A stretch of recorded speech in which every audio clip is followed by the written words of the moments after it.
Fanfic Corner, Special Edition Fanfics, presented by Jennifer.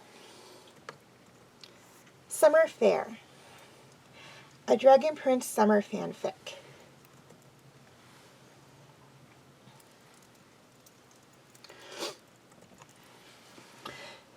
The summer day dawned bright and sunny, though inside the magical barrier that protected the Silvergrove, it was perpetual twilight as always. But the Moonshadow Elves didn't notice. Not only were they used to it, but they were too busy.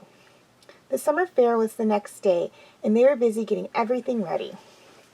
Not only was this the 8th anniversary of peace between the Panarchy and Zadia, but Callum and Rayla, the Prince and Princess of Catalyst, were coming with their daughter Sarai, who was a few weeks away from celebrating her 5th birthday.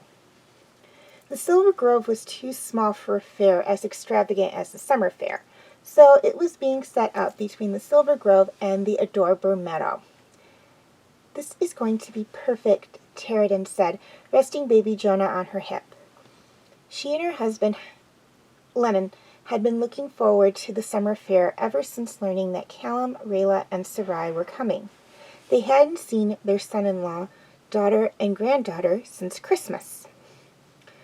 Not only do Callum and Rayla have duties in Catalyst as the prince and princess, but it was difficult for Pterodon and Lennon to travel that far with a 6-month-old.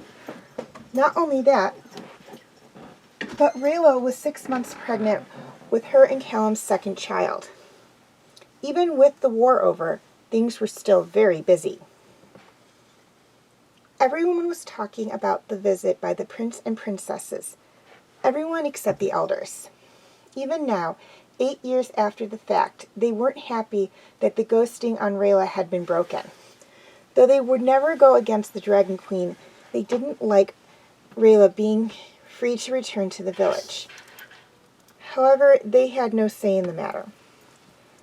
"I can't wait to see Sarai," said Artemis, Rhiannon and Utari's 6-year-old daughter. Her younger half-sister Diana nodded excitedly. The sisters were very good friends with the young princess. Whenever they were in Catalyst or she was in the Silvergrove, they would always play together. The last time the 3 friends had been together was nearly 3 months ago, when the sisters had traveled to Catalyst with their dads for the spring festival. The elves had been very busy. They wanted everything to be ready when the prince and princesses arrived. They also didn't know if the family would be coming alone, or if Callum's brother, King Ezran, would send members of the Crown Guard with them. The last of the booths were being set up when one of the children came running up. "They're coming! The prince and princesses! I saw the royal carriage!" Sure enough, the royal carriage came into view, being drawn up by Moonlily, Shadowrunner, and Moonrose. Rayla, Callum, and Sarai's Moonstriders. Several of the Crown Guards were with them, including Soren with his Moonstrider Eclipse. This was a little strange, since Soren stayed close to Ezran. Some of the elves wondered if the young king had come too. The royal procession procession came to a stop and Princess Sarai got out of the carriage, followed by little Amaya. "Artemis, Diana!" the princess called as she ran up to her friends. The grown-ups went up to the carriage as Callum helped Rayla, who was starting to get heavy with their second child, down. Despite this being her second child, it was Rayla's fourth pregnancy, the first ending in miscarriage, and the second was a stillborn. "It's good to see you," Sheridan said, giving her daughter a hug. "All of you." "The girls insisted on coming to the fair together," said Kez, Amaya's mother. "Congratulations on your promotion," Ryan said to Commander Gren, Amaya's father. "Well, it's just temporary, until General Amaya comes back in the spring," the commander said. General Amaya, Callum's maternal aunt and little Amaya's namesake, was 6 months pregnant as well. Her wife, Jenna, and Ezra's wife, Apala, Jenna's niece, were also 6 months pregnant. All of Katalos was excited about the 4 babies on the way. "How are you feeling?" Itari asked Rayla. "Pregnant," said Rayla. She gasped and put a hand to her stomach. "The baby just kicked me." Rayla had been feeling the baby move for 2 months.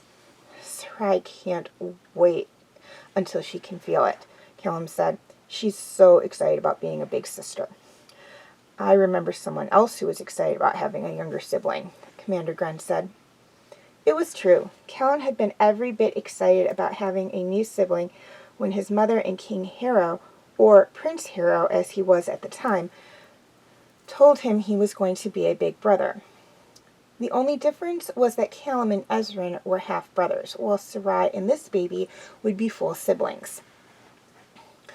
"Are your brother and sister-in-law going to be joining us for the summer fair?" Liam asked. "No, they had to stay in Katalos for the summer festival," Callum said. "Marco is heading up the Crown Guard back home, so Soren could come here with us and spend some time with Andromeda," Rayla said. Andromeda was a moonshadow elf Ruan was training. She and Soren had met when she accompanied Ruan, Itari, and their daughters to Katalos for Ezran and Apollo's wedding. "Let's get you settled in. It was a long trip, and I'm sure you're tired," Sheridan said. The trip had been long, nearly as long as the first time Callum and Rayla traveled there when they were returning Zim and to his mother, but still long with a 6-year-old and almost 5-year-old. A quick glance at the girls showed that they were playing. The 4 rarely got the chance to play together, so Rayla decided to let them be. Sarai and little Amaya knew the forest surrounding the Silvergrove, as well as Artemis and Diana did. They also knew to stay within the barrier. And her mother was right. Rayla needed a rest after such a long trip. The group made their way to the treehouse where Rian, Itari, Artemis, and Diana lived. Rayla had a lot of fond memories at the treehouse, having grown up there when her parents joined the Dragon Guard, and she was looking forward to making some new ones with Callum and Sarai.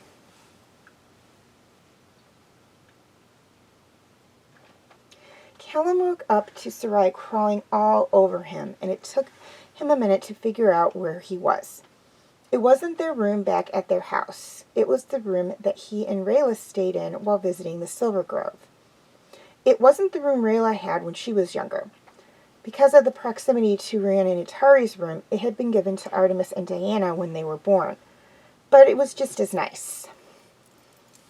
Normally, Rayla would be the recipient of such a wake-up, but ever since her stomach started to swell with the new baby, she had gotten a reprieve. Not that Callum minded. Rayla had a miscarriage and a stillborn before Sarai was born. The more rest Rayla was able to get, the better. "Sarai," Callum said quietly so he wouldn't wake Rayla. "It's early. What are you doing up?" "The summer fair starts today," Sarai said. "Not this early. Now go back to bed." Sarai snuggled in between him and Rayla, being careful of Rayla's stomach. Callum understood her excitement. When he was her age, he would get excited about the summer festival. He had loved them. Not many people knew about Callum at first, so he could just be a regular kid. Rolling over, he attempted to go back to sleep.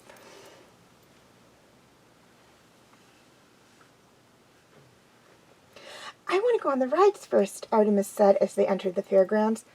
No, games first, Diana said. I want food, said little Amaya. Not after that big breakfast? I don't think so, her mother said. We have plenty of time, girls, Atari said. The fair lasts for 3 days. Though it was hard not to be excited like the girls. The summer fair didn't happen every day. And it was a time when craftsmen, artists, and merchants from other Moonshadow villages, and in the past 8 years, Sunfire villages, Skywing villages, Earthblood villages, Startouch villages, Tideborn villages, and the human kingdoms, came to sell their wares. In fact, Queen Apala had requested that Kaz bring back some sun satin, while Rayla wanted to get some moon silk. Merchants were already at their booths, and most of them had small groups around them looking at what they had to sell.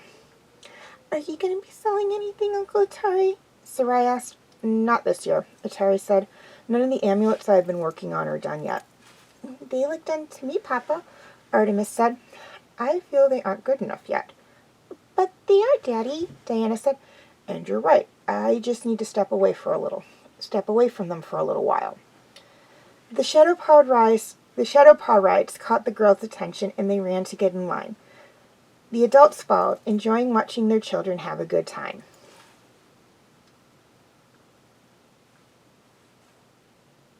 The royal carriage was being loaded up. The summer fair had ended the day before, and it was time for Callum, Rayla, Sarai, and the others to return home. Andromeda finished saddling her Moonstrider. She was coming to Katalis to train with the Crown Guard, or so she claimed. Have a safe trip, Pterodon said as Callum helped Rayla into the carriage. We'll see you in a few weeks for Sarai's birthday, Leanne said. And you'll be staying with us at our house, Rayla said. Let's get moving, Soren said once everyone was either mounted up or in the carriage. Sarai and little Amaya waved out the window of the carriage as the group left, content in the knowledge that they would be seeing their friends in a few weeks for Sarai's birthday. It was hard living so far apart, but at least now the travel between the lands was much easier.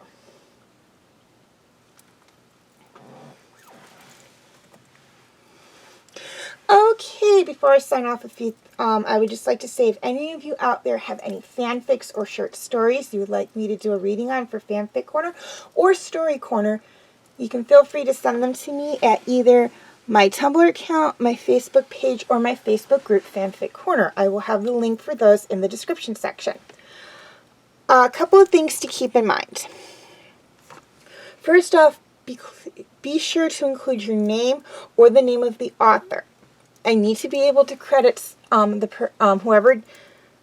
to be able to credit someone, or I will not do a reading. Please try to keep them short. I like to keep the videos between 15 and 20 minutes, but if they do run long and I really like it, I will divide it up into parts like I do with my own readings. Please keep them clean and appropriate. I will clean up and or gloss over parts and or words that I feel are inappropriate for children and sensitive audiences, but if there's too much, I just won't do a reading. If it is a holiday or a seasonal, like spring, summer, fall, winter, fanfic or short story, please submit 2 months before the holiday or 2 months before the start of the season. And by the start of the season, I mean June 1st, September 1st, December 1st, and March 1st. This is basically so I can get the video done and posted a month before that happens. The holiday or the season. Also, please be sure to include the name of the holiday and the date in case it's something that doesn't happen on a particular set date. I.e. like Easter or Hanukkah or Mother's Day or Father's Day or Thanksgiving.